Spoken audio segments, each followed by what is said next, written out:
السلام عليكم، أهلا وسهلا بكم طلبتي الأعزاء طلبة المرحلة الثالثة في محاضرة جديدة من محاضرات النحو المقارن. في هذه المحاضرة سنبدأ إن شاء الله بفصل جديد وهو الفصل الرابع.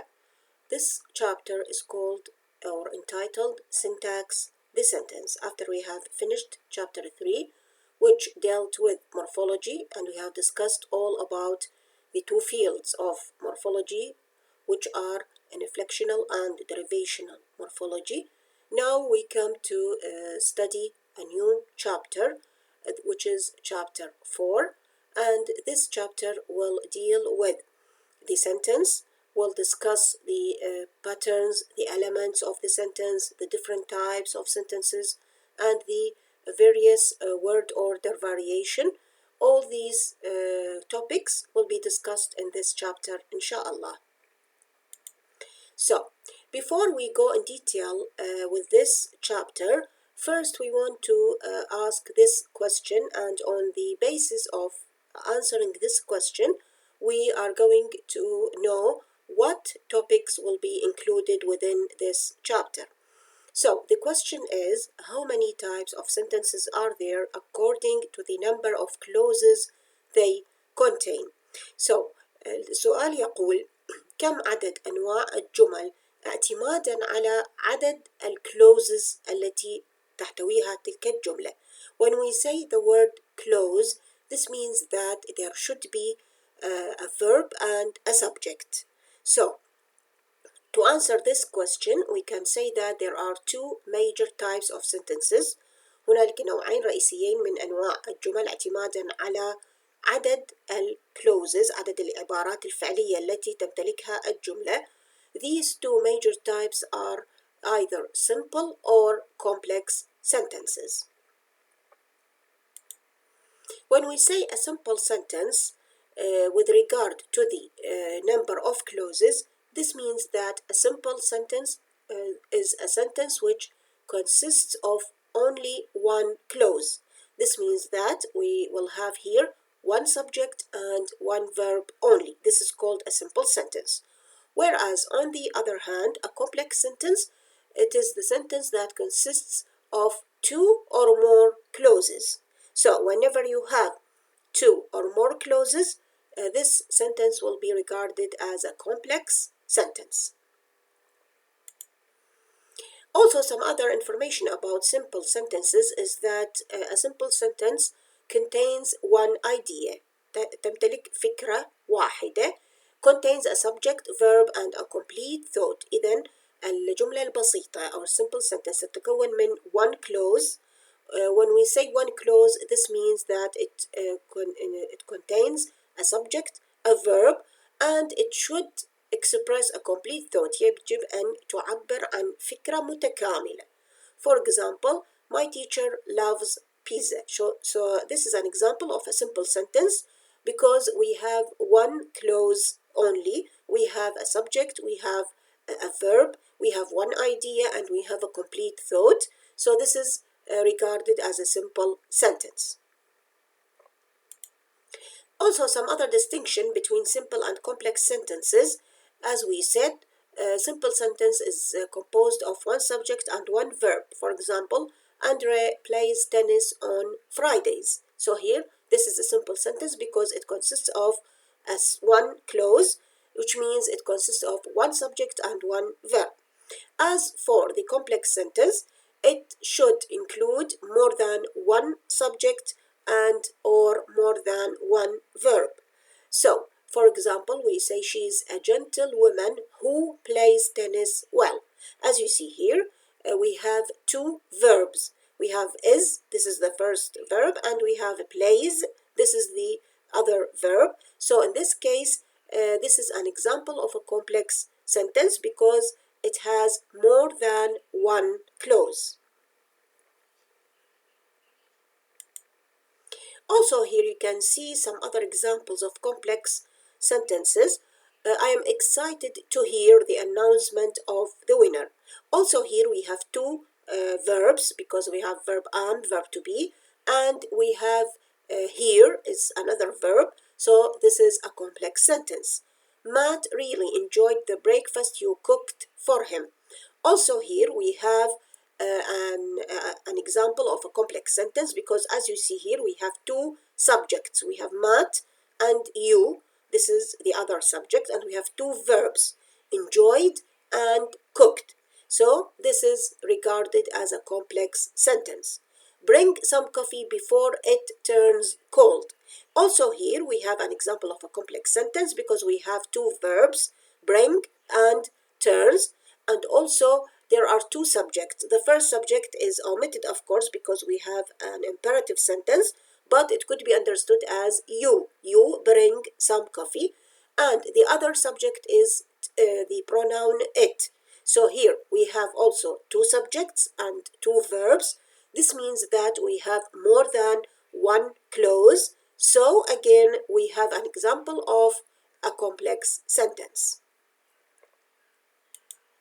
Now, after making this distinction between the complex and the simple sentence, we will say that this chapter will focus on the simple sentence under three headings. إذن في هذا الفصل اللي هو الفصل الرابع سيكون حديثنا عن الجملة البسيطة تحديدا. أوكي؟ وسنتناول الجملة البسيطة من خلال ثلاث محاور أو من خلال ثلاث عناوين، وهذه العناوين الثلاثة هي sentence elements and patterns, word order variation and sentence types. هذه هي المواضيع الرئيسية الثلاثة التي سنتناولها بالتفصيل في هذا الفصل. وسنبدأ اليوم بالموضوع الأول اللي هو sentence elements and patterns. So, as usual, we will start with sentence elements and patterns in English, then we move to Arabic. And we can say that the simple declarative sentence can be described in terms of the following 5 elements. إذن ممكن أنه نصف الجملة البسيطة المثبتة في اللغة الإنجليزية باعتبارها تتكون من العناصر الخمسة التالية. هذه العناصر الخمسة التالية هي subject الفاعل، verb الفعل، object اللي هو المفعول به والذي قد يكون على نوعين، مفعول به مباشر direct object أو مفعول به غير مباشر which is called indirect object، وcomplement اللي هو وصف يصف أما الفاعل أو المفعول به، والعنصر الخامس والأخير هو الادفيربيال أو الظرف الذي أيضا يستخدم في الجملة لوصف الفعل أو وصف المفعول به أو أي عنصر آخر في الجملة. Now, so these are the 5 clause elements, as we said, which are the subject, the verb, the object, the complement, and the adverbial. Clauses typically contain a verb and a subject, plus any items needed to complete the meaning of the verb.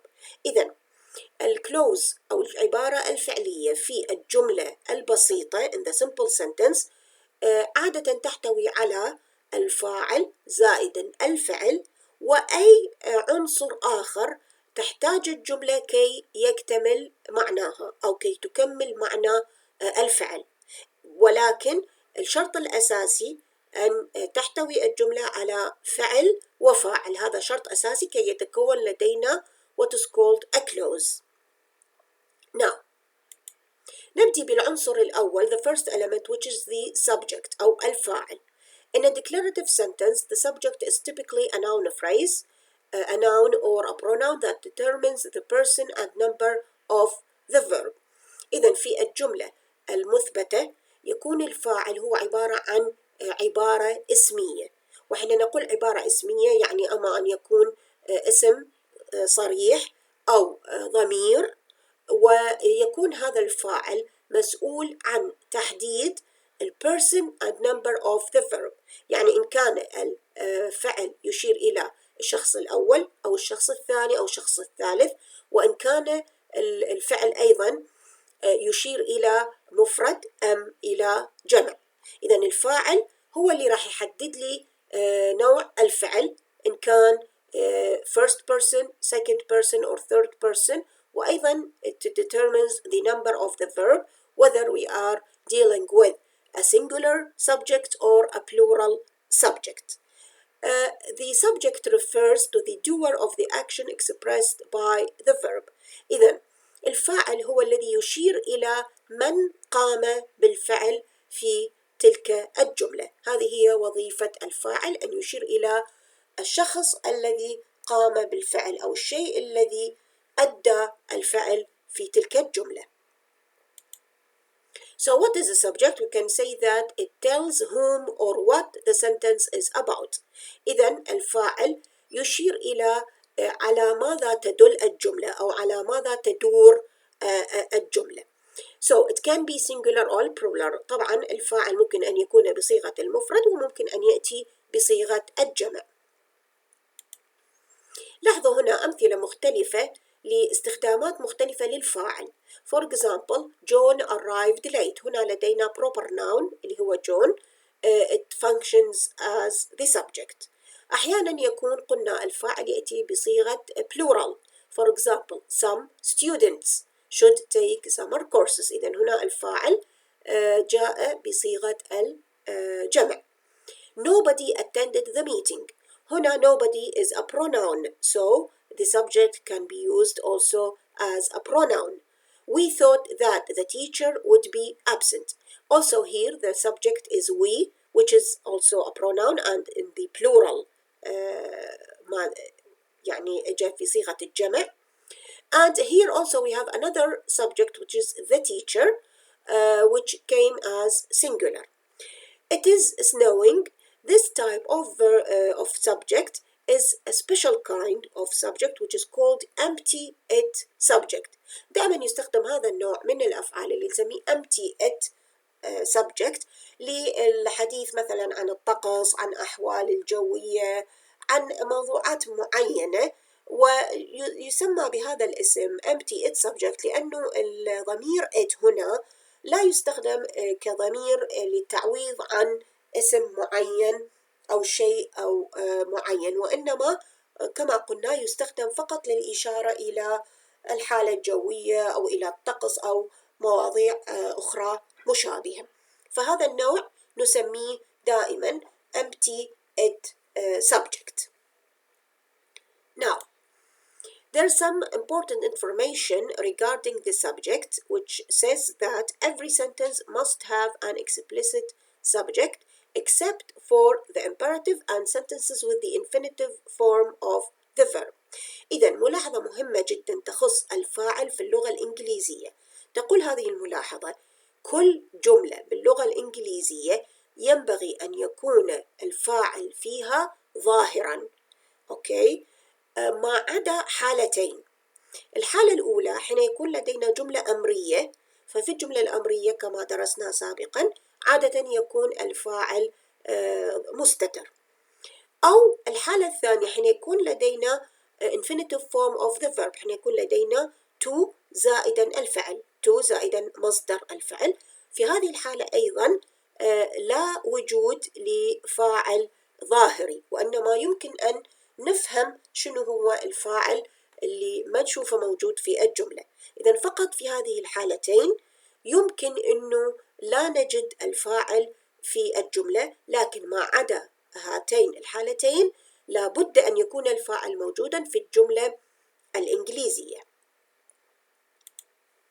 So, for example, if we have this sentence, which is an imperative sentence, go out. As you see here, there is no subject because we have an imperative sentence. And it can be understood that the subject is the second person pronoun you. إذن ممكن أن أفهم أو أنه أستنتج ما هو الفاعل المقصود في هذه الجملة، رغم أنه هو غير ظاهر في الجملة، لأنه عادة الفاعل غير الظاهر في الجملة الأمرية يشير إلى الشخص الثاني second person pronoun اللي هو you go out. أوكي، فإذا في هذه الحالة نجد أن الفاعل غير ظاهر، وذلك لأنه النوع الجملة هي جملة أمرية. Now, in the questions, the order of the subject and the first auxiliary is reversed according to the subject auxiliary inversion rule. حين نحول الجملة من جملة مثبتة إلى جملة استفهامية إلى سؤال، هنالك قاعدة معينة ينبغي أن نتبعها في تحويل الجملة الخبرية أو المثبتة إلى جملة استفهامية في اللغة الإنجليزية. هذه القاعدة تسمى Subject Auxiliary Inversion Rule أو قاعدة قلب الفاعل والفعل المساعد الأول. The first auxiliary is reversed. إذن نقلب أو نغير تسلسل الفاعل مع الفعل المساعد الأول حتى يتكون عندنا بالنتيجة سؤال question أو نحول الجملة من جملة مثبتة إلى جملة استفهامية. For example, if we have the declarative sentence John has left، هذه جملة مثبتة، جملة خبرية اعتيادية. إذا أريد أحولها إلى صيغة الاستفهام فينبغي أن أطبق هذه القاعدة، يعني لازم أغير في تسلسل الفاعل والفعل المساعد الأول. فالفعل المساعد هنا هو has، فبهذه الحالة لازم أقدم الفعل المساعد على الفاعل فتصبح عندي الجملة has John left. إذن تحولت عندي الجملة إلى جملة استفهامية باستخدام the subject auxiliary inversion rule. Now, in the following sentence, the subject of the infinitive to type has been omitted but can be understood as we. كما تلاحظون هنا في هذا المثال we learned to type. لدينا فعلين، الفعل الأول هو learned والفعل الثاني هو type، وكما قلنا كل فعل ينبغي أن يكون له الفاعل الخاص به. فإذا نلاحظ على الفعل learned الفاعل مالته هو we، فإذا موجود، إذا ما عندنا مشكلة في الفعل الأول. المشكلة بالحقيقة تكمن في الفعل الثاني اللي هو type، أيضا باعتباره هو فعل لكن لا نرى فاعله، ماكو فاعل مال type ظاهر في هذه الجملة، والسبب إنه عندنا الحالة الثانية اللي هي عندنا to infinitive form of the verb. احنا قلنا من يكون عندي to infinitive form of the verb الفاعل عادة لا يكون ظاهرا، لكن ممكن انه استنتج ما هو فاعل الجملة. فإذا ممكن أن نقول we learned to type معناها we are going to learn to type. فإذا الفاعل غير الظاهر هنا هو أيضا we، أيضا يشير إلينا نحن. Now, in the following sentence, the subject of the infinitive to fix has been omitted but can be understood as someone. أيضا لدينا في هذا المثال it is easy to fix this car. أيضا لدينا فعلين، لأنه عندنا فعل is وعندنا فعل fix. الفعل الأول is فاعله موجود اللي هو الضمير it، فإذا ليس لدينا مشكلة في الفعل الأول. المشكلة أيضا راح تكون بالفعل الثاني اللي هو الفعل fix، لأنه ينبغي أن يكون لديه الفاعل الخاص به. ولكن ما دام عندنا to زائد infinitive form of the verb فإذا في هذه الحالة الفاعل لا يكون ظاهرا. لكن أيضا ممكن أنه نستنتج شنو الفاعل المقصود في هذه الجملة. ممكن أن نقول it is easy for someone to fix this car، أو it is easy for me، it is easy for you، it is easy for him to fix this car. إذا ممكن أنه نستنتج ما هو الفاعل غير الظاهر في هذه الجملة. طبعا أكيد من خلال السياق الكونتكست راح يحدد لي شنو هو الفاعل اللي لم يظهر في هذه الجملة. نعم، هنالك ملاحظة أخرى تخص الفاعل، وهي ملاحظة تتعلق بكون الجملة إن كانت مبنية للمعلوم أم مبنية للمجهول. هذه الملاحظة تقول The subject of a passive sentence corresponds to the object of a corresponding active sentence. Now, حين يكون لدينا جملة مبنية للمعلوم وأريد أحولها إلى جملة مبنية للمجهول، فأول خطوة أقوم بها أنه المفعول به في الجملة المبنية للمعلوم سيصبح هو الفاعل في الجملة المبنية للمجهول. فإذا لاحظ الجملة John wrote 2 letters. 2 letters هو المفعول به في الجملة المبنية للمعلوم. أحولها إلى جملة مبنية للمجهول، فأول خطوة أقوم بها أنه أخذ المفعول به اللي هو 2 letters وأجعله هو الفاعل. فراح تبدي عندي جملة two letters. هاي الخطوة الأولى. والخطوة الثانية بتكون باتباع قاعدة تحويل الفعل من مبني للمعلوم إلى مبني للمجهول اللي درسناها سابقا حين درسنا موضوع verbal categories ودرسنا الفويس باعتبار إحدى الverbal categories. فقلنا نختار the appropriate form of the verb be. إذن راح نختار where. ليش اختارنا where؟ أولا لأنه زمن الجملة بالماضي wrote، وثانيا عندي letters لأنه هو في حالة الجمع. So we will say two letters were written. إذن نحول نحول الفعل الرئيسي بالجملة إلى ed participle فأصبح written. وممكن أن أكمل بالإشارة إلى الفاعل من خلال استخدام by زائدا الفاعل الرئيسي اللي هو by John. فإذا تحولت عندي الجملة من مبنية للمعلوم إلى مبنية للمجهول. فالفاعل اللي كان بالجملة المبنية للمجهول هو في الحقيقة أصله هو مفعول به في الجملة المبنية للمعلوم. إذن هذه ملاحظة أخرى تخص الفاعل. Now, besides noun phrases, nominal clauses can function as subject. أيضا ملاحظة أخرى تخص الفاعل إنه أحيانا الفاعل لا يأتي بصيغة بسيطة، يعني لا يأتي بصيغة عبارة اسمية noun phrase، يعني لا يأتي اسم صريح أو اسم علم أو ضمير. لا، أحيانا يأتي الفاعل بصيغة أكثر تعقيدا، يأتي بصيغة nominal clause، يعني بصيغة عبارة فعلية لكنها تقوم مقام الفاعل. بالحقيقة هنالك 4 أنواع من nominal clauses that can function as subject. The first type is called that clause. It means that this type of subject starts with the word that. ينبغي أن يبدأ بالword that. For example, that he retired at this age astonished us all. كما تلاحظون فاعل هذه الجملة هو عبارة عن nominal clause، ونوع هذا nominal clause that clause. ففاعل هذه الجملة هو that he retired at this age. هذا هو فاعل الجملة. النوع الثاني اسميه WH clause، معناها هو clause يبدأ بإحدى WH words. For example, why he resigned is not clear to me. إذن الفاعل هنا هو why he resigned. النوع الثالث هو to verb clause اللي هو to زائد infinitive. For example, to travel by train costs $50. إذن to travel by train هو الفاعل في هذه الجملة، ونوع هذا الفاعل it is a nominal clause. أما النوع الرابع والأخير اللي هو verb ing clause، يعني ينبغي أن يحتوي الفعل على ing form. For example, typing all these reports costs a lot of money.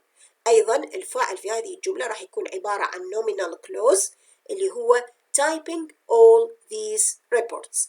طبعا أنا شلون أحدد إنه هذا هو فاعل الجملة؟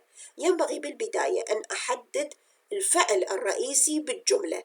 مجرد ما أتفق إنه this is the main verb of the sentence, so anything that comes before the main verb will be regarded as the subject. إذن أي شيء يأتي قبل الفعل الرئيسي في الجملة راح يكون هو يحتل موقع الفاعل في تلك الجملة.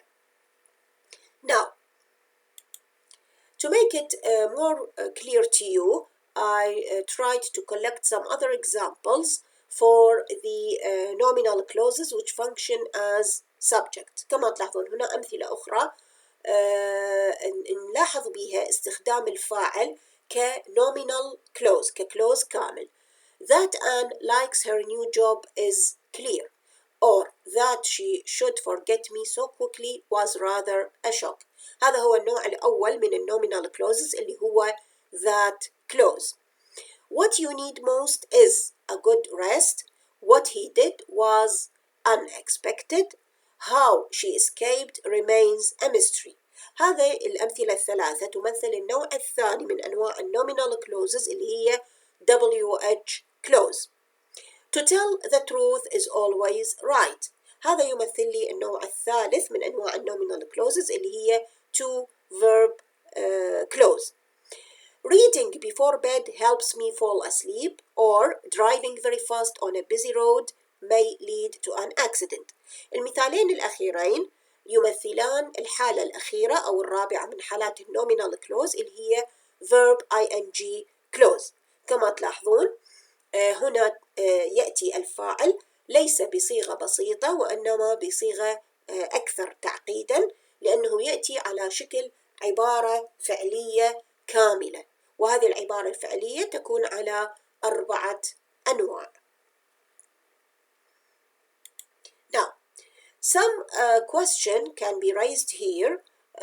As you see, I tried to give you some more information about the subject and about the fact that the subject may sometimes be rather complex. أحيانا قلنا يكون الفاعل مو بسيط وإنما يأتي طويل ويأتي معقد وبصيغة أكثر تعقيدا من الحالة الاعتيادية. فلاحظوا في هذه الجملة إذا نريد نسأل where is the main subject، أين الفاعل الرئيسي في هذه الجملة؟ The sentence is the new gas stove in the kitchen which I bought last month has a very efficient oven.